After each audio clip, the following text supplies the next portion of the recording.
I used to think work was just suffering. I did the bare minimum, numbed myself, and coasted. But in the end, that only made things worse. For most of my life, I've scraped by, earning just enough to pay rent and buy food. And I spent the rest of my time playing video games. I had resigned myself to failure. I was never going to have savings. I had no future prospects, so why even bother trying? I've worked jobs that felt completely meaningless. Minimum wage, no progression, no purpose. When I worked on a brain injury ward, I was paid a whole pound less per hour than my co-workers, just because I was on the bank staff. When I worked as a communal area cleaner, I hated it so much that I once offered my boss my entire day's wage just to go home. He refused. I broke down in tears after that. The money wasn't worth the mental toll. When I worked as a school cleaner, I learned the term looking busy because there was barely anything to do. I found myself inventing pointless tasks to pass the time, growing more resentful every hour that I was there. I could have finished my entire day's work in a couple of hours, but I had to stay for the full shift. That's when I really saw work as pure suffering, a necessary evil, something that I had to endure for the rest of my life just to exist. I couldn't think of anything worse. I numbed myself. I used alcohol and other substances so I wouldn't have to think about it. Those were the only moments that I felt like I could have fun, like life wasn't just work. I would stay up late just to enjoy a few hours of freedom, even if it meant feeling exhausted for the next day. But it's not like I needed to be at peak performance when my job felt so pointless. This cycle continued for years.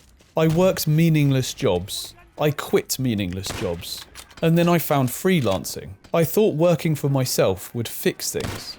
It didn't. For a while, I became a full-time freelance video editor, but the stress was worse than any job I had before. I remember one project in particular, an advert with endless revisions. I felt like my body was at war. My nervous system was in pure fight or flight mode the entire time. This stress built up over the years, until something radical happened. My body failed me. The stress triggered my ulcerative colitis so badly that I ended up in hospital. When I finally got out, I lost my job too. I couldn't drink, I couldn't numb myself, and I had nothing to hide behind. I was unemployed, and I was scared. Being hospitalised forced me to put my health first and really ask myself, what was I doing?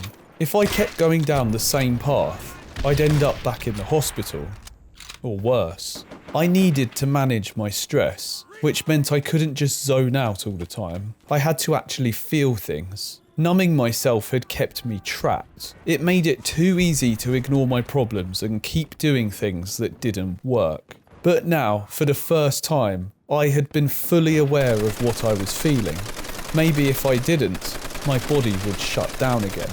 I got a job as a learning assistant. At first, it felt strange to be employed again, but something was different. The longer that I worked there, the more I realised I was actually helping people. I was helping students who needed extra support, and I found I had something to offer. I could teach them things that I've learnt from my own mistakes, and I could see my impact over the educational year.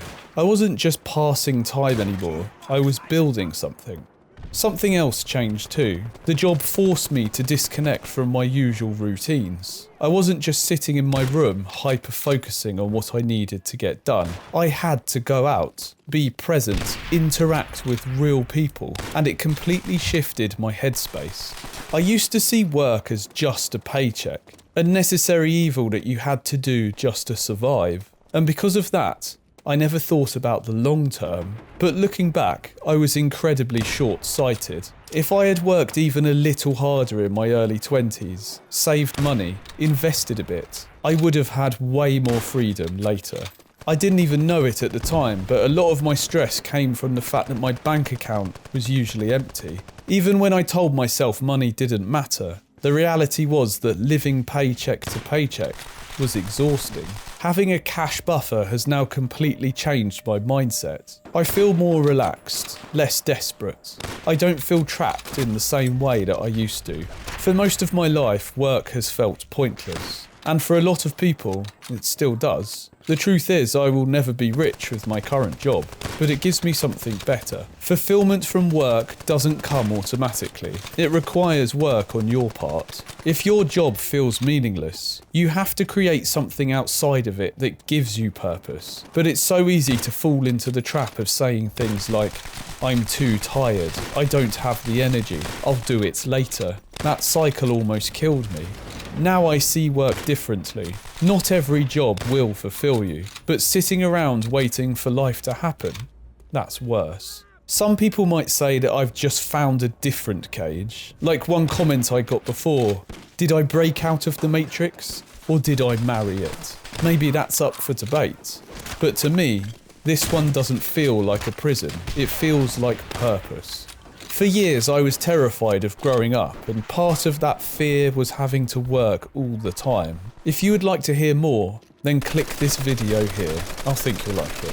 Thanks for listening.